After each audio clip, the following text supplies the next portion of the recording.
di pesisir utara Jawa, di antara angin laut yang membawa aroma garang dan hamparan sawah yang hijau, berdirilah sebuah kerajaan yang dikenal sebagai Kalingga. Orang-orang di negeri jauh seperti Tiongkok menyebutnya Hongling. Meski kecil, kerajaan ini bersinar terang, menjadi pusat perdagangan dan kehidupan yang adil dan makmur pada masanya. Kalingga, jejak keadilan di pesisir utara Jawa. Pelabuhan kerajaan Kalingga dipenuhi kesibukan. Kapal-kapal dagang datang silih berganti membawa kain, rempah, dan cerita dari negeri seberang. Di balik gemuruh itu, berdirilah seorang ratu yang namanya dikenal hingga pelosok negeri, bernama Ratu Shima. Pada tahun 648 Masehi, kerajaan Kalingga diperintah oleh Prabu Kartikeya Singha, yang tidak lain adalah suami Ratu Shima. Setelah Prabu Kartikeya Singha meninggal dunia, Ratu Shima menggantikan kedudukan suaminya sebagai penguasa tertinggi di Kalingga. Gelar Ratu Shima adalah Sri Maharani Mahisa Suramardini Satyaputi Keswara. Ratu Shima bukan hanya pemimpin, tetapi simbol keadilan. Suatu hari, seorang asing sengaja meninggalkan kantong emas di tengah jalan untuk menguji kejujuran rakyat Kalingga. Hari berganti hari, tak satu pun berani menyentuhnya. Hingga suatu ketika, seorang pangeran tanpa sengaja menyenggol kantong itu dengan kakinya. Kabar itu pun sampai ke telinga sang ratu. Tanpa ragu, ia menjatuhkan hukuman bahkan kepada keluarganya sendiri demi menegakkan hukum yang adil. Rakyat pun semakin hormat dan Kalingga mencapai masa kejayaannya.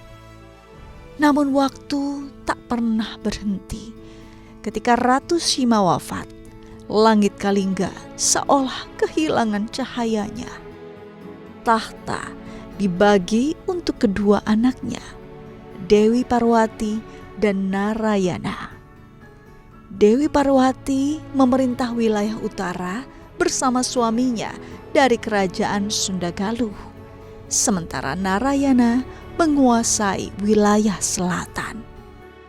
Awalnya, kedamaian masih terasa, namun perlahan ambisi mulai tumbuh di hati Narayana. Ia tidak puas hanya dengan setengah kerajaan.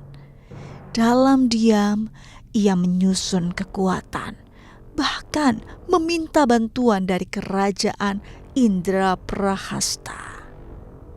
Suatu malam, ketika bulan menggantung redup di langit, pasukan Narayana bergerak.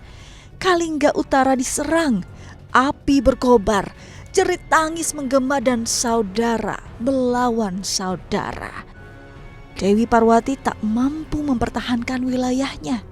Dalam sekejap, Kalingga yang dulu damai berubah menjadi medan perpecahan.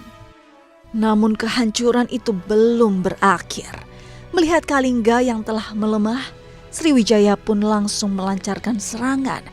Kapal-kapal perang memenuhi laut dan pertahanan Kalingga runtuh satu persatu.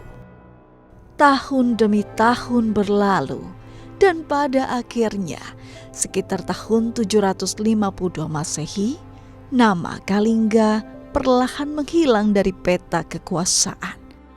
Pelabuhan yang dulu ramai menjadi sunyi. Sawah-sawah tetap hijau, tetapi kejayaan itu hanya tinggal cerita. Kerajaan Kalingga menyisakan banyak jejak peninggalan bersejarah, seperti prasasti Tukmas yang berada di lereng barat Gunung Merapi, prasasti Sojomerto yang berada di desa Sojomerto, Ada pula Candi Angin yang berada di Kecamatan Keling, Candi Bubrah di Jepara, dan situs Puncak Sangalikur di Kabupaten Kudus, Jawa Tengah. Namun di antara hembusan angin pesisir, kisah Kalingga tetap hidup.